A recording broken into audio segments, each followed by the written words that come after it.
সত্য যদি বীর যোদ্ধা হয়ে থাকে আপনার সম্মুখে মহাভারতের মহাবীর কীটক দ্বারা আমার যদি শক্তির পরীক্ষা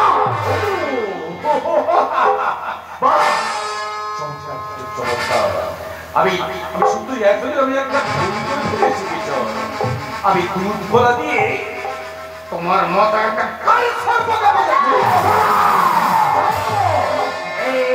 তোমার প্রাসাদ ত্যাগ করে দিয়ে যাও তোমার তোমার সত্য বেকনের তোমার মৃত্যু। আমিও ভুল করেছি, কারণ আপনার অন্যায় আদেশ আমি মুখ বুঝে সহ্য করেছি। আজকে সেই দিনটাকে হত্যা করতে উদ্যত মহাভারতের কীটকের দ্বারাই আপনার সম্মুখে সত্যই নির্যুক্ত হয়ে দাঁড়াবে। এই আমার শক্তির পরীক্ষা নতুবা পরাস্ত স্বীকার করুন।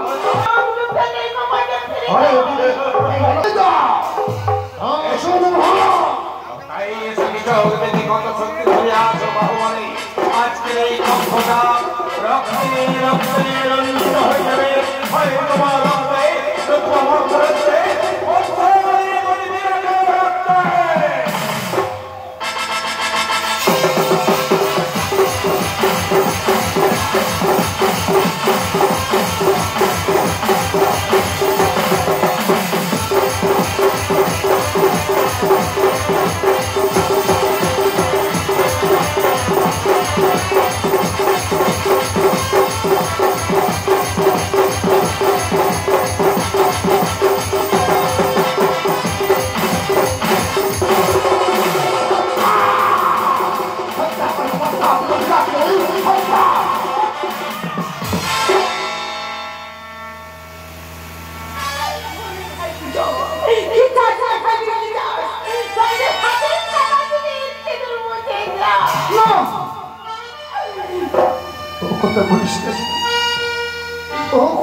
ছোট্ট কথা থেকে আমি তোর বলে মানুষ তোর আদেশ আমি অক্ষরে অক্ষরে পালন বল আমি কি করলি?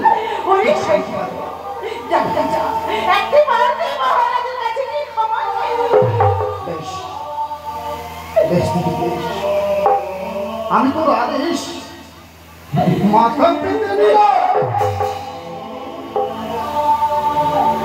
মহারাজ, আপনার সঙ্গে যুদ্ধ করে বড় ভুল করে ফেলেছি, পারলে আমায় ক্ষমা করে দিন, নিজ অস্ত্র ফিরিয়ে নিন। যাও এই মুহূর্তে আর প্রাসাদ ত্যাগ করে তুমি বেরিয়ে যাও। তাই যাবো মহারাজ, কিন্তু যাওয়ার আগে একটা কথা বলে দিতে চাই। মহারাজ, আপনার জ্যেষ্ঠ পুত্র সদানিক মম পাশে রয়েছিল, তার যে এখন ঘোর বিপদ। মহারাজ, আমি তো বড় আশা করে আমার জ্যেষ্ঠ পুত্র সদানিককে আমি তোমার কাছে কুঞ্চিতে রেখেছিলাম। তুমি তো শুনেছ এদিকে এক এক করে আমার তিনটে পুত্র মরণের কোলে ধরে পড়েছে। আমার জ্যেষ্ঠ পুত্র সদানিক হবে আমার রানী সুবিচার অঞ্চলের দেবী, সেই যে হবে আমাদের পিণ্ডাধিকারী। আমায় ক্ষমা করবেন মহারাজ, আপনাকে আমি কথা দিয়ে কথা রক্ষা করতে পারি না। মহারাজ, আপনার পুত্রের গায়ে হয়েছে চার বারের বসন্ত।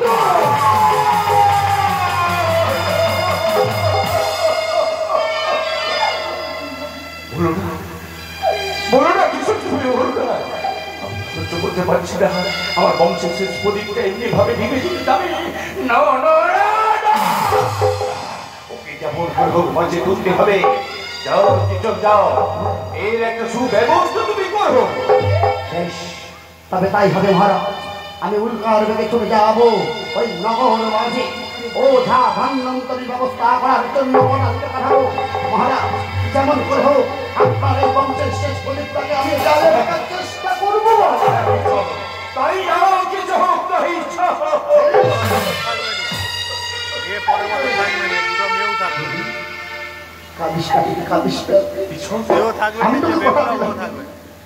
যদি তোর চোখের জল আমি উঠাতে পারি তবে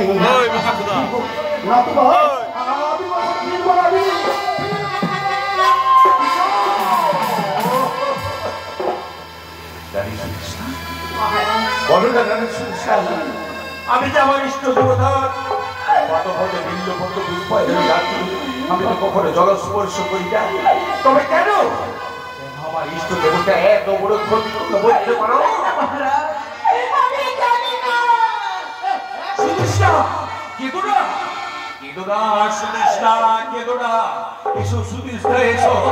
আমাদের বংশের শেষ প্রদীপটাকে আমাদেরকে যে রক্ষা করতে হবে, আমাদেরকে যেতে হবে এই মুহূর্তে। আমাদের পুত্র শতানেকের কাছে।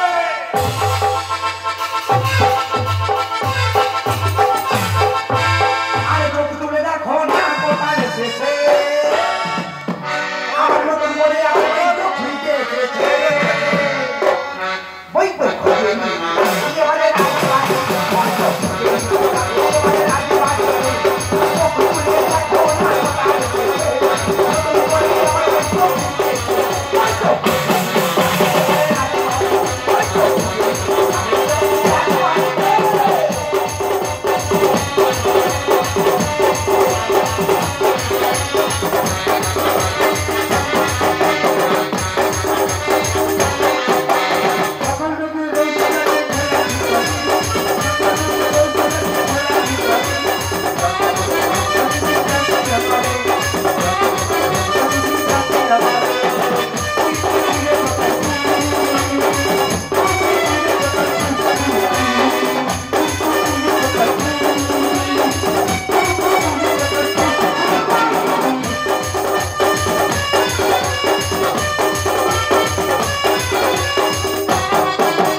আমি এই পথে চলে যাই, যদি কারণে দেখা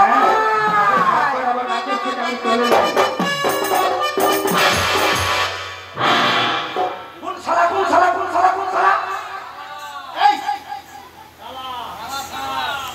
চোখ থেকে দেখতে পাচ্ছি না, চোখ থেকে কানা, চোখের মধ্যে 14 বিঘা। এই পথ দিয়ে কোথায় যাবি ভাই? এই তুই কোথায় যাবি? আমি যেন কোথায়, হ্যাঁ মহারাজের ছেলের গায়ে বড় বড় গুড় পিঠা হয়েছে, গুড় পিঠা।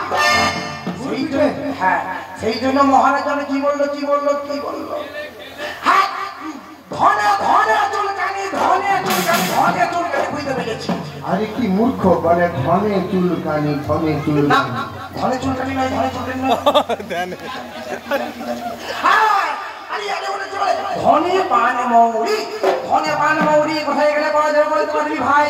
আরে ধনে আর পান মৌরি। হ্যাঁ ধনে ধনে পান মৌরি।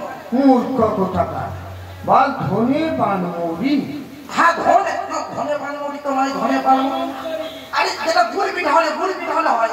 আরে গুড় পিঠা খেয়ে নে, খেয়ে নে। আরে ওটা খাওয়ার গুড় পিঠা নয়, তবে আরে গায়ে গায়ে হয়, গা ফুলে যায়। গায়ে? হ্যাঁ রস টকটক করে। হ্যাঁ টকটক করে। হ্যাঁ কি হয়েছে বল? ওই মহারাজের ছেলে গায়ে হয়েছে জানিস? হ্যাঁ ওটাকে কি বলে জানো?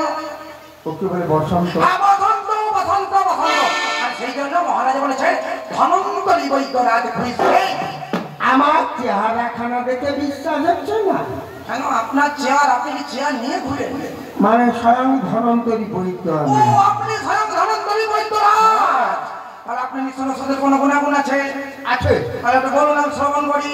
পুরি কোটাল আমি কি রে তুমি বলতো ভাই, পুরি কোটাল আমি কি রে তুমি বলতো ভাই, নবাজার রোজন করে আবাতাল ভাতাল, নবাজার রোজন করে আবাতাল ভাতাল।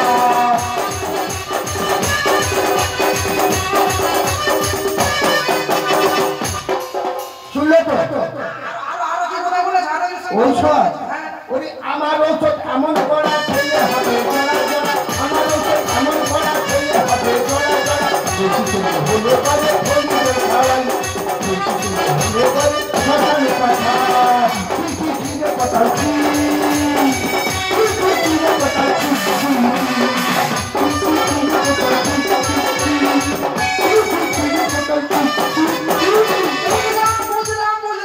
তাহলে আপনি মহারাজের ছেলেকে সুস্থ করতে পারবেন?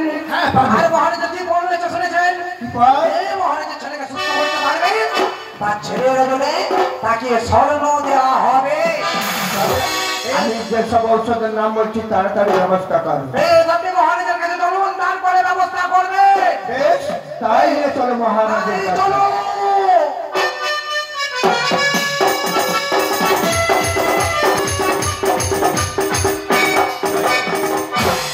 বচন দিয়েছে ধনতের রোজার জন্য, কিন্তু এখনো তো